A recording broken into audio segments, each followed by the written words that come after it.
그런데 이게 8천 뚫고 1억 뚫고 2억 뚫고 그냥 간다면 붕괴를 향해서 나아가고 있는 겁니다.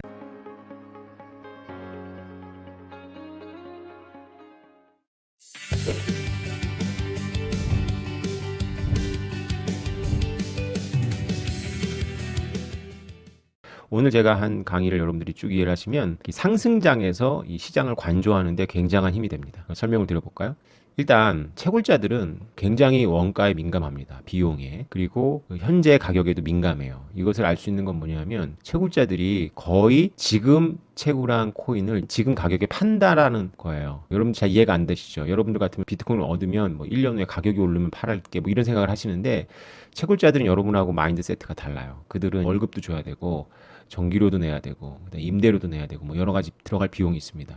그래서 채굴자들이 그 현재 가격이 얼마나 민감한지를 알 수 있는 데이터가 있어요. 그게 뭐냐면 비트코인 채굴을 할 때 하고 비트코인 캐시를 채굴할 때 하고 채굴 기계가 똑같아요. 그냥 원래 한 뿔에서 나왔으니까. 근데 이들이 그 비트코인을 채굴하는 채굴자가 비트코인 캐시의 가격이 오르면 비트코인 캐시로 바로 스위치 뽑아가지고 비트코인 캐시 채굴 풀로다가 자신의 해시 값을 보냅니다. 그걸 어떻게 할 수 있냐면 해시당 채굴 이익이라고 합시다.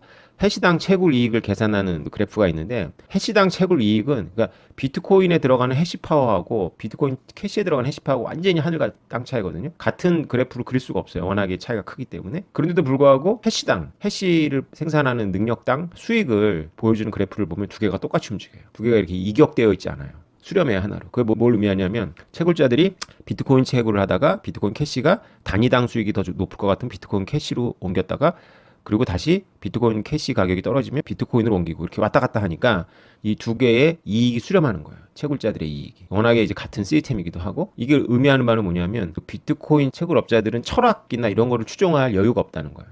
비용이라는 뒤에 강도가 계속 쫓아오는 거죠. 그러니까 비용이라는 강도가 자기 바로 뒤에서 계속 쫓아오니까 한눈 팔 사이가 없는 거예요. 오직 이익을 향해서만 달려가는 거예요. 오태민하고는 다른 거죠. 오태민이 철학을 얘기하고 뭐 쓸데없는 댓글들하고도 막 논쟁하고 뭐 여러분들 중에도 그런 분이 있을 텐데 자기 뒤에 지금 딱 임대료, 애들 학원비 막 이런 게 자기 뒤에 딱 따라오는 분들은 다른 데 신경 쓸 필요가 없는 거죠. 아주 인생이 심플해지는 거죠. 우리는 비트코인 캐시가 오르면 비트코인 캐시, 비트코인이 오르면 비트코인 이렇게 옮겨 다니는 거예요. 그러니까 굉장히 이들의 이 마진폭이 작다라는 것도 우리가 추론할 수 있고 그리고 이들이 현재 가격에 이것을 처분할 걸 늘 전제한다라는 것도 알 수 있어요. 그렇기 때문에 이제 회의론자들이 얘기하는 것처럼 비트코인 가격이 내려가면 채굴업자들이 채굴을 못하니까 도산하고 채굴업자들이 도산하니까 비트코인 가격이 더 내려가고 이런 악순환으로 잘 안 들어갈 수 있는 거예요. 그걸 이제 설명해 드릴게요. 여러분 비트코인의 계절이 돌아오고 있습니다. 미국 거대 금융 기업들이 심지어 우리나라 국민연금까지 비트코인에 관심을 갖기 시작했습니다. 그분들이 다 선택하고 나서 여러분들한테 기회가 올까요? 확실해지면 기회는 없겠죠. 기회는 검증되기 전에 남보다 먼저 통찰한 사람만이 얻을 수 있는 거겠죠. 만약에 비트코인을 3년이나 5년 이상 지킬 수만 있다면 적어도 2배, 많게는 10배 이상의 수익을 기대할 수 있는데요. 남보다 먼저 통찰하려면 여러분들 공부가 필요합니다. 비트코인 필승 투자 스터디에서 뵙겠습니다.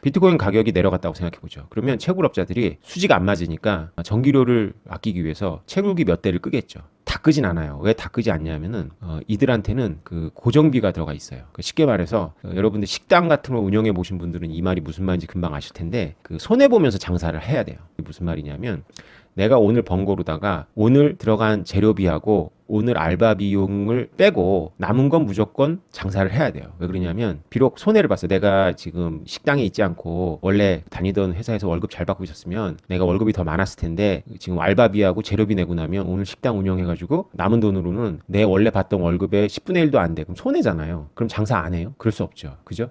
이 생각은 원래 애초에 식당을 차릴 때 했어야 되는 거예요. 내가 알바비하고 재료비하고 그리고 쭉 임대료 쭉 빼고 남는 돈은 내가 회사에서 월급 받는 것보다 더 많다. 이 판단은 이 식당을 차리기 전에 해야 될 거지 이 식당을 차리고 나서 하루하루 오퍼레잉 할 때는 자기가 가져가는 몫은 빼야 돼요. 고민할 필요가 없어요. 그러니까 무조건 식당 문을 어떻게 여냐면은 내가 오늘 식당 영업을 해서 굉장히 이제 비극적인 이야기입니다. 진짜 이 장사하시는 분들한테 마음 아프실 거예요. 오늘 내가 비록 그 이익은 아니더라도 내가 오늘 원재료비하고 알바비 이상만 되면 무조건 그 장사를 해야 돼요. 왜냐하면 그렇게라도 해야지 임대료를 덜 손해보는 거예요. 만약에 장사를 오늘 내가 쉬지 뭐 회사 다녔으면 이거 더 벌었을 텐데라고 생각하고서 쉬면 임대료가 안 빠져요.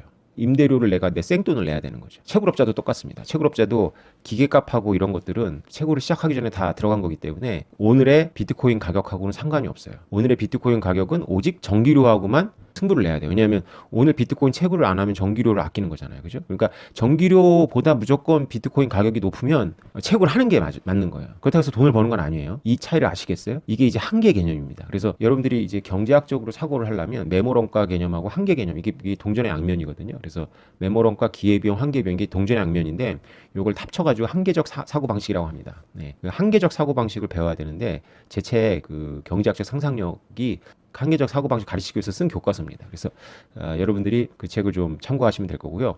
채굴업자들이 그렇게 비트코인 가격이 내려갔다 그래서 막 채굴장을 막 폐쇄하고 전기를 뜯지 않는다. 이제 회의론자들 머릿속에 그게 들어있는 거잖아요. 그렇지 않다는 거야. 전기를 쭉 뽑아요. 전기를 쭉 뽑으면 어떤 일이 벌어지냐면 놀랍게도 적응이 발생합니다. 전기를 쭉 뽑으면 시스템이 난이도를 낮춰줘요. 난이도를 낮춰주니까 10분에 채굴되는 거는 계속 10분에 채굴될 수가 있어요. 이 적응을 시스템이 하고 그리고 전기료를 껐기 때문에 수지가 맞아요. 이게 무슨 말이냐면 원래는 비트코인 가격이 이렇게 있으면 전기료보다 비트코인 가격이 높아야지만 수지가 맞는데 비트코인 가격이 내려갔잖아요. 그럼 전기를 뽑아요. 미세 조정을 통해 가지고 전기료하고 비트코인 가격이 같아져요. 그러면 이건 무슨 얘기냐면 채굴업자들이 이 상황에서는 또 수지가 맞고 있는 거예요. 임대료 낼 수 있고 전기료도 감당이 되는 거예요. 여기서는. 돈을 벌었다가 이렇게 볼 수는 없겠죠. 그 기계 감가상각비는 안 나올 수도 있어요. 그건 이제 중장기적인 채굴 투자에 반영이 될 거예요. 이거 좀 어렵죠. 어쨌건 이렇게 적응을 한다. 그래서 그 회의론자들이 생각하는 것처럼 가격이 뚝 떨어지면 채굴업자들이 망하고 가격이 더 떨어지고 이런 일이 벌어지지 않는다는 거예요. 적응을 한다는 거예요. 여기서 여러분들이 이제 뭐 경제학을 아는 분들은 뭐 그거 다 아는 건데 이렇게 생각할 텐데 여기 굉장한 그 함의가 담겨 있죠. 채굴 비즈니스라는 게 일단 생태계가 되고 나서부터는 현재 가격에 반응한다. 그리고 전기료에 반응한다. 그리고 미세 조정 들어간다. 그래서 이게 얼마나 적응력이 뛰어난지는 그 비트코인 채굴 파워의 40%를 중국이 날렸는데도 불구하고 가격이 회복되는 걸 통해서 채굴업자들이 망하는 것이 아니고 비트코인 시스템도 망하는 것이 아니고 오히려 미국과 뭐 노르웨이 이런 데 채굴업자들이 돈 막 쓸어 담고 있죠, 지금. 왜냐하면 지금 어떤 상태냐면 이들은 그 원래는 중국 경쟁자들하고 경쟁하기 때문에 간신히 비트코인 가격하고 전기료하고 같은 수준에서 계속 지금 영업을 하고 있는 거거든요. 이건 지금 한계 비용 개념이니까 그리 아시고요. 그리고 이제 또 하나의 함의는 뭐냐면 원래 경제학이 그 암울한 학문이라고 보는 별명인데 돈을 벌 수가 없어요. 경제학적으로 이렇게 쭉 이 균형이 들어가면 누구도 초과 이윤을 벌 수 없도록 되어 있어요. 경제가 원활하게 돌아가면. 그러니까 그건 무슨 문제냐면 여러분들이 걱정할 필요가 없는 게 채굴자들이 좀 빡빡하고 돈을 못 버는 게 비트코인 시스템에는 좋습니다. 그러니까 비트코인 시스템이 건강하면 건강할수록 채굴자들은 빡빡해요.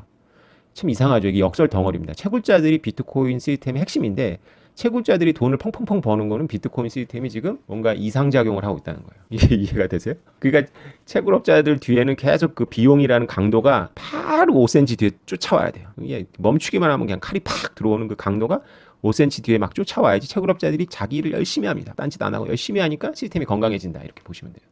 근데 그 중국 때문에 북미하고 막 이런 노르웨이 이런 채굴업자들은 신난 거예요. 왜냐하면 이게 비트코인 가격하고 전기료가 들어갈 만큼 경쟁이 빡빡했는데 경쟁이 푹 줄어드니까 자기네 전기료를 덜 써도 이 가격은 그만큼 반응하지 않았으니까 이만큼씩 남는 거죠. 이만큼 남으니까 뭐 회사의 이제 수지가 맞았죠. 그러나 이제 물론 이제 전체 시스템으로 보면 이제 중국에다가 투자했던 채굴업자들은 이제 굉장히 큰 손해를 봤죠. 그 기계가 이제 생산할 때는 그런 가치가 있는데 그 생산을 멈춘 그 채굴기 이런 것들은 사실은 폐품이잖아요. 그래서 손해 많이 봤죠. 그래서 중국의 채굴업자들이 본 손해만큼 북미하고 노르웨이의 채굴업자들이 돈을 벌지는 못했을 거예요. 그거의 절반 정도가 그들의 이익이 됐을 거고 절반 정도는 이제 그 과거의 잘못된 판단에 의한 시스템이 비용을 지불한 거죠. 근데 여러분들이 이제 비트코인 채굴의 이 원리를 이해하시면 이제 사토시 나카모토의 생각을 우리가 좀 추적해 볼 수가 있는데 놀라운 경제에 오른 지성이에요. 이게 비트코인은 삼성전자 주식하고 달라요. 이 부분이 다릅니다. 삼성전자 주식은 한번 발행을 해놓고 나면 삼성전자 주식의 가격이 오르건 내려가건 삼성전자에 돈이 들어오진 않아요. 삼성전자의 자본금은 이제 끝난 거고 물론 이제 유상증자를 한다거나 할 수는 있겠죠. 그러나 그렇지 않았다라고 전제했을 때는 주식 가격이 폭등을 하건 폭락을 하건 삼성전자에 돈이 들어오는 건 아니에요. 그런데 비트코인은 이 이상한 시스템 때문에 비트코인 가격이 올라가면 채굴에 돈이 많이 들어옵니다. 이상하죠. 그러니까 비트코인 가격이 올라가면 채굴업자들이 부자가 되는 게 아니고 채굴업자들은 늘 헐떡거리고 채굴 경쟁이 심해질 뿐이에요. 그리고 시스템 전체로 보면 채굴업에 돈을 많이 쓰는 거예요. 그리고 이것을 머글들의 관점에서 보면 전기료를 엄청 잡아먹는 거죠. 전 세계 전기를 비트코인 낭비를 더 많이 하는 거예요. 비트코인 가격이 올라가면 채굴업자들이 반응해서 스위치 막 꽂고 그리고 새로 신규 투자 들어오고 채굴 더 하니까 채굴량은 늘어나는 게 아닌데 전기료를 많이 쓰면서 전 지구적으로는 전기라는 자원이 비트코인 채굴에 더 투입이 되는 거죠. 그러니까 이제 비트코인 가격이 올라가면 환경론자들하고 이제 주류들은 비트코인이 세계상의 전기를 다 잡아먹는다 뭐 이런 걱정을 하는 거예요. 왜냐하면 비트코인은 삼성전자 주식이 아니고 그들도 아는 거죠. 본능적으로 비트코인 가격이 올라가면 그 돈이 전기료에 투입이 되는구나. 한계 비용 수렴액 때문에 채굴자들이 전기료에 반응하니까 전기료에 투입을 해서 세상 전기 다 끌어가겠네. 그러니까 이거는 누구의 이익도 아니죠. 그냥 자원을 낭비한 게 돼버리는 거예요. 비트코인이 낭비라면 비트코인이 인류한테 어떤 기여도 안 한다고 전제해버리면 어떤 기여도 안 하는 것에 대해서 세상 전기를 잡아먹는 거죠. 근데 이제 저는 비트코인이 아무런 기여를 하지 않는다라고 하더라도 피해는 주지 않는다고 전제하고 바로 요 기능 때문에 그 전기의 금융화를 할 수 있기 때문에 없는 거라도 만들어야 된다. 그러니까 이거는 이제 전기의 금융화는 비트코인이 뭐 담보의 최종물 뭐 결제수나 이런 거 아무 의미 없더라도 애들 장난 같더라도 이것이 뭐 특별한 해가 되지 않는 한 바로 이 속성 때문에 전기의 금융화가 가능해서 전기 산업을 매우 효율화하고 우리가 그 재생에너지, 완전한 재생에너지와 뭐 이런 것들을 향해서 가는 그 좁은 협곡을 갈 수 있게 해주는 지팡이가 될 것이다라는 게 저의 주장인 거죠. 어쨌건 비트코인은 삼성전자랑 다르다. 이게 여러분들이 기억하셔야 돼요. 그러니까 비트코인은 가격에 대응해서 채굴자들이 전기료를 쓰고 있다. 그리고 그것은 그냥 지구적 자원의 투입이다. 이것은 뭐 물리학에서의 엔트로피 법칙이나 인력학 법칙처럼 우리가 중력처럼 피할 수가 없는 거예요. 이게 비트코인 시스템의 본질이에요. 자, 그런데 여기서 놀라운 인사이트를 얻을 수가 있어요. 제가 왜 이런 말 한 적 있잖아요. 8천만 원이었다가 4천만 원 떨어진 비트코인이 더 안정적이냐? 3천만 원에서 올라간 4천만 원이 더 안정적이냐 물어봤죠. 그리고 제가 대답했죠. 3천만 원에서 올라간 4천만 원짜리 비트코인은 기분은 좋은데 덜 안정적이고 8천만 원이었다가 떨어진 4천만 원짜리 비트코인이 훨씬 더 안정적이다. 이렇게 제가 말씀을 드렸잖아요. 그리고 나서 그것은 이제 제가 선문답처럼 여러분들의 피와 땀이 들어가 있기 때문이다. 뭐 이렇게 직관적으로 이해하도록 이렇게 말해놓고 지금까지 설명을 안 해왔습니다. 그죠? 제가 이제 칠판이 있어야 되는데 칠판이 여러분 머릿속에 있다고 생각을 해봅시다. 여러분들 머릿속에서 비트코인의 과거 차트를 떠올리세요. 비트코인의 과거 차트를 떠올리면은 쫙 우상향하는 그런 차트겠죠. 여태까지 있었던 차트를 쭉 떠올리면 거의 0원에서부터 출발하지 않을까요? 그러면 비트코인이 0원일 때는 채굴자들이 전기료를 얼마 냈을까요? 네, 0원 냈습니다. 그럼 비트코인이 1달러일 때는 채굴자들이 전기료 얼마 냈을까요? 네, 1달러입니다. 단위를 말씀드려요. 비트코인 한 단위 생산하는데 1달러 썼다는 얘기입니다. 그게 시장이 보내는 신호기 때문에 그렇죠. 비트코인이 10달러일 때는 채굴자들이 전기료 얼마 썼을까요? 한 단위 생산하는데 10달러 썼습니다. 그죠? 그렇잖아요. 왜냐하면 내가 8달러를 쓴다면 2달러를 이익이니까 더 채굴을 더 많이 하겠죠. 그러면 채굴 경쟁이 더 늘어나서 언제 멈출까요? 네, 10달러 채굴 경쟁이 늘어나서 난이도가 올라가고 그 채굴자들이 쓰는 전기료가 10달러가 될 때 이 경쟁이 멈춥니다. 그래서 10달러인 거예요. 근데 만약에 비트코인 가격이 10달러인데 지금 채굴자들이 전기료로다가 13달러 쓰고 있어. 비트코인을 생산할 때. 그럼 어떻게 해요? 채굴자들이 전기 코드를 뽑습니다. 그러면 난이도가 낮아지고 전기료를 10달러만 쓰고 있는 채굴자들이나 채굴 기계만 남죠. 효율적인 기계만 남아요. 11달러 쓰고 12달러 쓰고 13달러 쓰는 채굴 기계들은 퇴장시키죠. 그래서 10달러예요. 그래서 수렴합니다. 매 순간순간 맞진 않지만 이게 수렴점이에요. 그러면 이제 또 우리 그래프 따라 올라갈까요? 비트코인 100달러 됐을 때 채굴자들 전기료 얼마 썼을까요? 네, 100달러 씁니다. 우리가 이제 시총이라는 개념이 있어요. 시총이라는 개념은 뭐냐면 삼성전자 주식에 지금 가격이 있을 거 아닙니까? 삼성전자 주식의 가격 곱하기 삼성전자 주식의 총수. 그럼 이제 삼성전자 주식의 시총이 나와요. 근데 시총이라는 건 하나의 모델이고 실현 불가능한 가격입니다. 시총이라는 전제는 뭐냐면 지금 가격으로 삼성전자 주식을 모두 처분했을 때 총 가치잖아요. 근데 모두 처분해버리면 어떤 일이 벌어져요? 빵원 됩니다, 빵원. 그죠? 삼성전자 주식을 지금 모두 지금 가격에 처분할 수가 없죠. 지금 가격이라는 것은 시장에서 수요와 공급이 만나서 만들어진 가격인데 대주주가 내가 가지고 있는 총가치가 이거네. 그리고 자기가 한꺼번에 시장에 내놓으면 바로 그 행위 때문에 시장 가격이 떨어져서 자기의 자산이 바로 반토막 납니다. 그죠? 그러니까 이건 이제 기분만 좋은 거죠. 이 시총이라는 개념은 그냥 추상적인 개념입니다. 실현 불가능한 개념. 그런데 이제 상대적인 비교에는 의미가 있죠. 예를 들어서 LG전자의 시총하고 삼성전자의 시총은 어떻게 달라? 이런 거는 의미가 있는 거예요. 시총이라는 것은 이게 되게 간단하죠. 그죠? 주식 발행 총수 곱하기 주식의 현재 가격 아닙니까? 그래서 이건 직사각형의 면적입니다. 이건 금방 이해하시죠?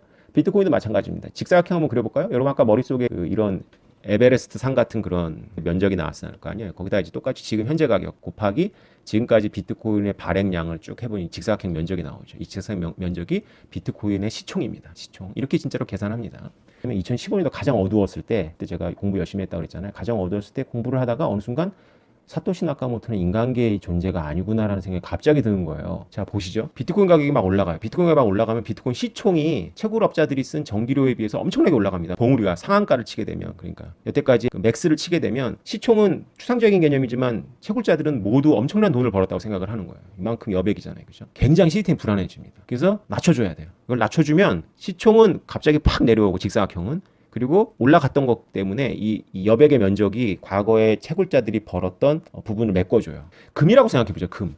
금은 이런 그래프가 안 나오겠죠. 금은 그래서 놀랍게도요. 아주 오래됐기 때문에 채굴업자들이 쓰는 비용하고 금의 가격하고 지금 현재의 가격하고 거의 비슷하게 나와요. 왜냐하면 금의 가격, 비트코인처럼 이렇게 면적이 크게 올라갔다 크게 내려가고 이런 게 없기 때문에 거의 수렴하면서 채굴업자들이 이익이 굉장히 박하거나 손해도 있고 하면서 이게 거의 수렴해요. 이게 왜냐하면 오래됐기 때문에. 그래서 미제스가 금에 대해서 이런 평가를 하는 거예요. 근데 제가 사토시 나카모토한테 소름 끼쳤던 건 이게 아니에요. 야, 사토시 나카모토는 도대체 어떤 존재야? 이거는 경제학이 아니라 철학도 아니고 이게 뭐지? 이런 생각이 든 건 비트코인 시스템은요, 비트코인 프로그램이 아니고요. 그러니까 비트코인 시스템을 비트코인 프로그램을 본 사람들이 바로 이더 추종자애들이에요. 이더 추종자라고 제가 뭉틀어 얘기하는 건 이더 추종자에서 이오스 추종자가 나오고 이오스 추종자에서 에이다 추종자가 나오는 거죠. 블록체인 기술주의자들 그런 분들이 생각하는 게 바로 이 작은 시스템, 그러니까 비트코인 코드 중심의 시스템, 비트코인 코드 중심의 시스템이 바로 제 언어로 제가 그대로 노골적으로 말씀드릴게요. 기술주의자들, 제 언어로 말하면 하수들이 보는 비트코인의 시스템이에요. 사토시 나카모토가 의도한 게 전혀 아니에요. 사토시 나카모토는 이 시스템에다가 뭘 붙였냐면은 채굴업자들 그리고 여러분과 저같이 투자자들을 붙였어요. 이게 하나의 시스템이에요. 인간 생태계가 있는 거예요. 이 코드 중심에. 그래서 이 인간 생태계가 있기 때문에 기술의 발전만 가지고 설명이 안 되는 거예요. 그래서 기술이 올라갔다 그래서 비트코인이 바로 업솔리트 되고 이러지 않는다는 거예요. 물론 그 기술이 더 뛰어난 기술도 아닐 뿐더러 그렇게 됐다 그래서 이 투자자들, 채굴자들이 한꺼번에 옮겨가고 이런 일은 벌어지지 않는 거예요.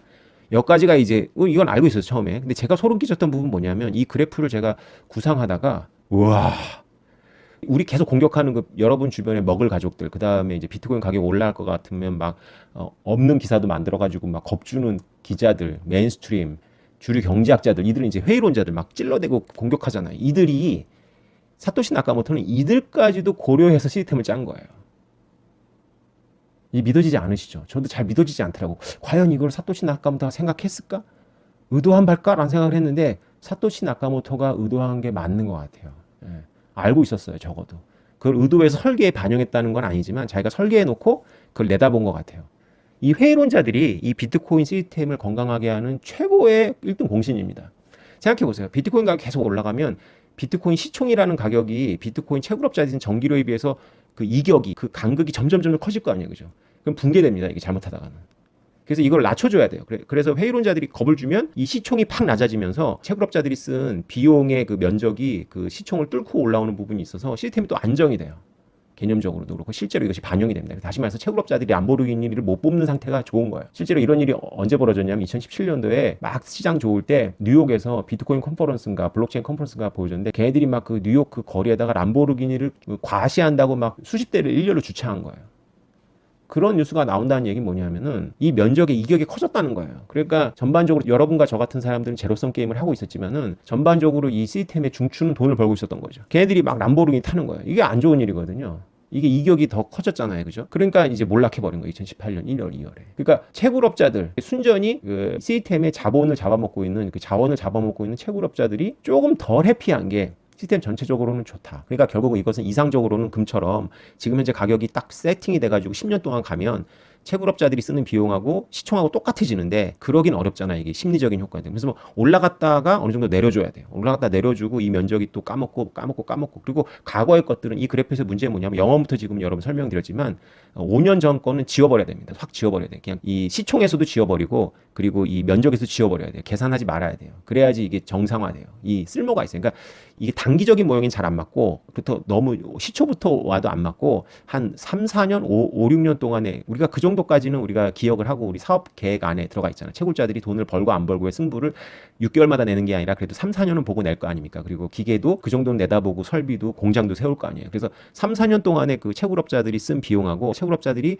개념적으로 벌었다고 생각하는 시총과 이격이 중요한 거거든요. 개념은 그래 똑같은 거예요. 그래서 이 개념을 가지고 봤을 때 여러분들이 이제 가격이 한도 끝없이 올라간다 싶으면 이 면적이 엄청난 거리가 멀어요. 실제로 이 시스템이 쓴 비용에 대비 이 시스템에 참여한 사람들이 벌었다고 생각하는 돈이 너무 커지는 거죠.